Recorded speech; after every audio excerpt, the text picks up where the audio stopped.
Hey everyone, welcome back to the Mark Loeffler Experience. We got Andrew Hines on again, and we're going to be talking about trailer park? Trailer parks. All trailer parks all the time. So Yeah. Andrew has just purchased a trailer park in Northern Ontario. He's going to walk us through the plan. How do you add value to a trailer park? Yeah, well, I think this is something that I've been onto for a little while because I've been following the whole Airbnb movement, cottage country, how that exploded when the lockdown started. And it really just got me thinking how much money was possible. And, I didn't want to do it with just one cottage because that's so slow. So, was there a way that I could kind of play on some trends, things that are happening right now, and scale Airbnb kind of profit? So traditionally a trailer park is just, seasonal trailer park spots. You come in, you pay your, however many grand a year. You rent it, Yeah. and they Right. maintain the outside, you maintain Right. your trailer, everyone's happy. And what you'll see over time is, older trailers that have sat there for a long time don't really look that great. It just starts to look, Well, you can not have, fantastic. It's like a condo. You can Yeah. have rules where they can't be past Right, a certain certain age. age. And They that can, kind of yeah. thing. So, all right. Well, let's just talk basic numbers Sure. to start off with. So, if you don't mind, like, what's your purchase price around? So it's in the 1 to 2 million range. Okay, and because it's a commercial property, it's a residential. What's your cap rate? What are you buying at? So when we were looking at the cap rate based on current, it was close to 5%, which Okay. is pretty silly. Like if you go to an appraiser and ask them what's the cap rate on a property like this supposed to be, they're going to tell you 10.5%. Well, I mean, here's the thing. Like, Yeah. we were selling properties in Kirkland Lake, and the appraisers up there were like 9 or 10, and I'm like, are you living 5 years ago? Yeah. Like, what's...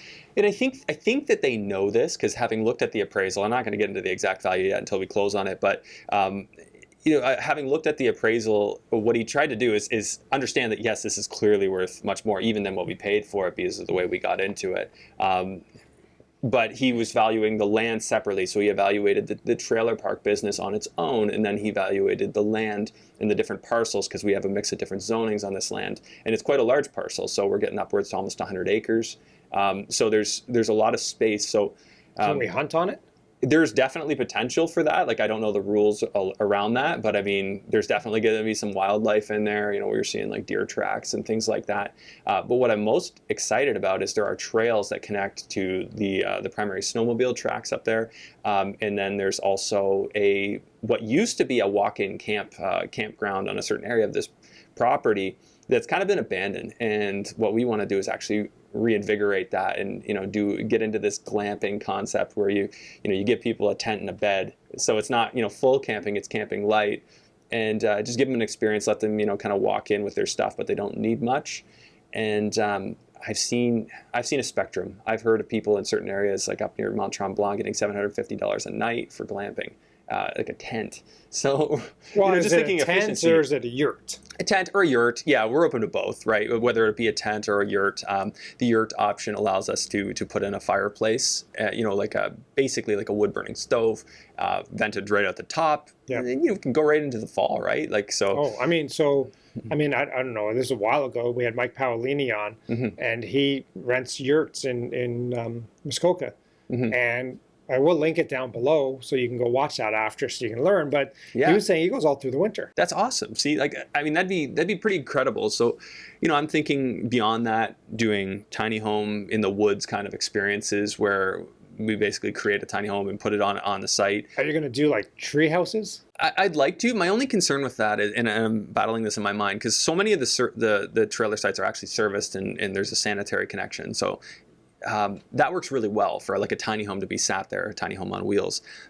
However, if we go into the woods, then what do we do? So we'd have to figure out composting toilets and what have you. But that kind of thing, I feel like you could get almost $1,000 a night for like a tree house in the woods. Like if it's marketed well, like so much of this marketed well, and it's in the right area, Yeah. and it's the right. Right. Yeah, there's attractions nearby, and again, I don't want to get into too many specifics yet, but those are things where I've got a business background. Some of the guys I'm doing this with, we've got experience in Airbnbs, so we're really going to be putting our heads together to how we can optimize this. And what I see it as is like a never-ending area of opportunity commercially zoned land where you can do a lot of different things to create money. And it's like micro projects can be created. Okay, over here, you're going to focus on this and we're going to add value in this way there. And then I'm going to focus over here and we're going to add value in this way. And I think that there's truly a potential for us to quadruple the operating income in the first year.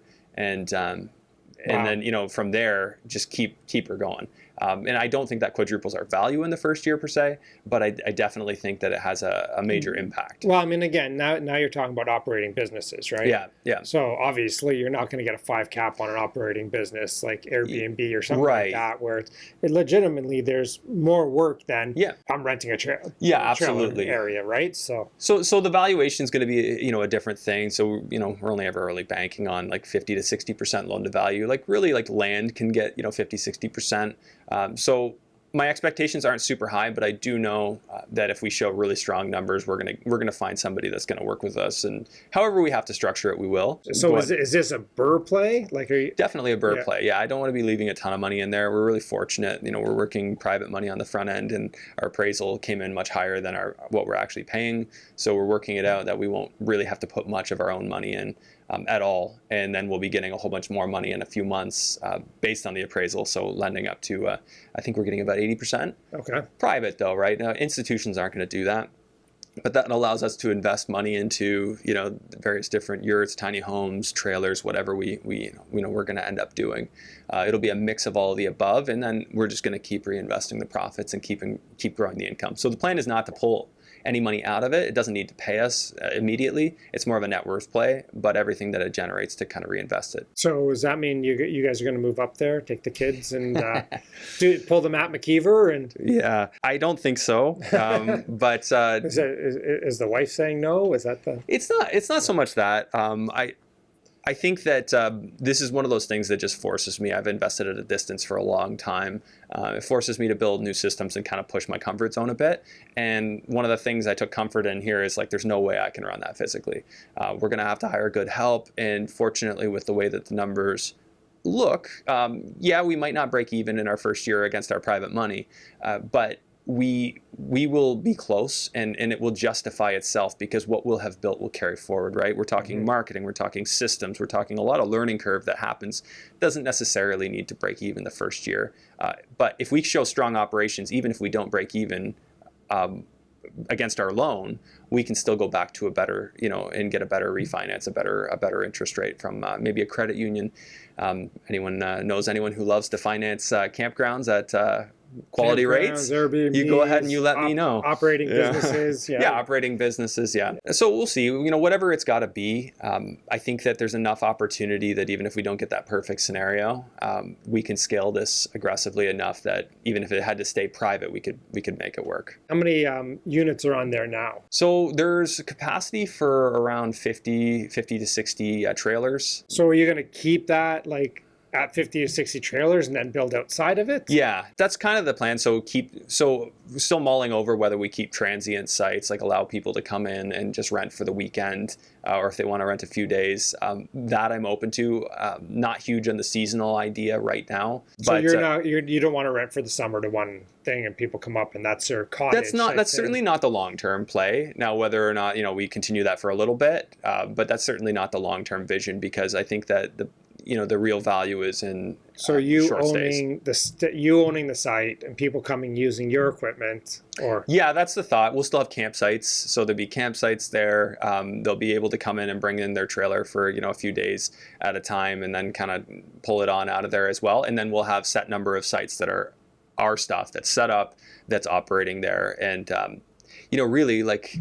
For instance, my brother-in-law's Airbnb, I think he had 45,000 gross profit on his Airbnb in this past season. That was just operating 5 months. Mm-hmm. So what happens if we can do the same thing with one trailer site? If we market it well, if we create a buzz around it, and then what happens if we can operate in the winter too? And maybe we have snowshoeings, get a hot tub on site. So it's just like the possibilities in my mind. Sauna, but that's okay. Well, sauna is certainly easier to maintain, but I've talked to people who've told me double Oh, yeah. Double your income with hot tubs. Was it you that put the poll up? Yeah, I put the poll up. Would you use a hot tub? Would you use it? Yeah, and way more said yes than I thought would. Yeah, like I said yes. Yeah, and I have one at my Airbnb in Canmore, so. Yeah, and I use but it that's maintained by the building, right? No. No? I pay an outside company to maintain. Okay. I thought you were in a condo there. No? I am, but it's on your unit. Yeah, okay, okay.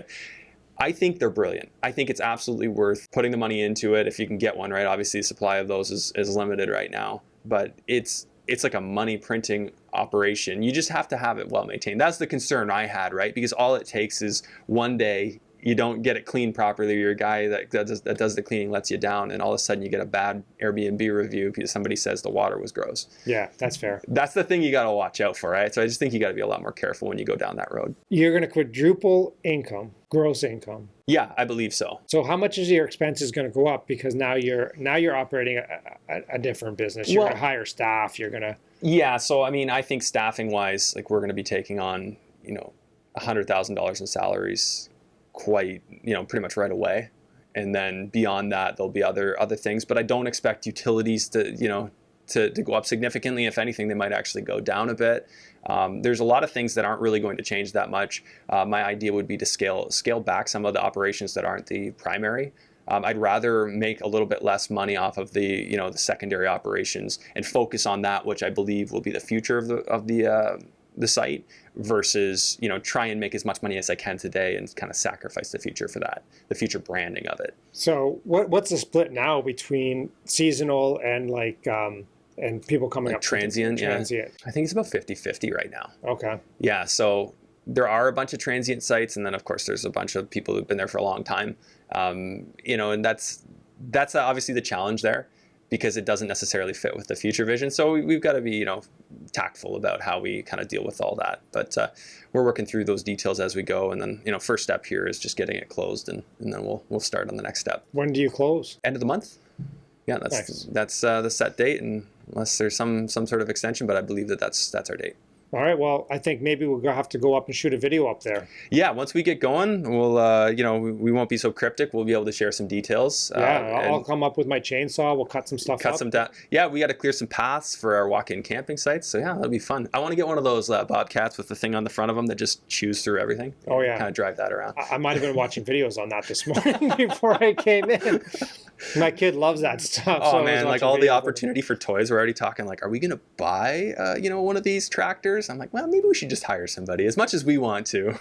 I mean, yeah, man, we're super excited. And I mean, here, if anybody's interested in buying like a trailer park or a campsite, this could be an opportunity. Like, think outside the box, right? Think outside what normally people are doing, and then you can quadruple your revenue. So you're buying a business. If I could buy a business and quadruple the revenue, that's huge. Right. I mean, and there's no guarantee we do that, but I think this is what I'm always looking for as a real estate investor. Like, where's the property that's got that extra bit of land, or that extra, maybe the bylaw allows for something extra, or maybe it will in the future. I'm always thinking about that. Like, where can I get a little bit more out of this? And, creativity is everything. It's so funny. We had an investor came in the other day. He bought a 50-unit apartment building in Sudbury and had 3 acres of land attached to it. And he's like, when he bought it, he's like, maybe I can build 120 more units. Yeah. Now he only got approved for 80. Boo-hoo, huh? Yeah, but 80 more units, right? With free land. Right. So the benefit there was, like, he was probably cash flowing the whole time. And the cash flow from the building probably paid for all of his development of the extra land. So he bought it at a 5.5 cap, got decent financing. And then, so over the course of 6 months, he's got an extra $20,000, $30,000 in revenue just from re-renting the units.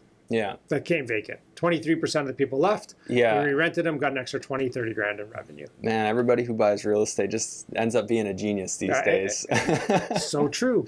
I mean, that's why people ask me, is it still a great time to buy real estate? Obviously you are, I am. Yeah.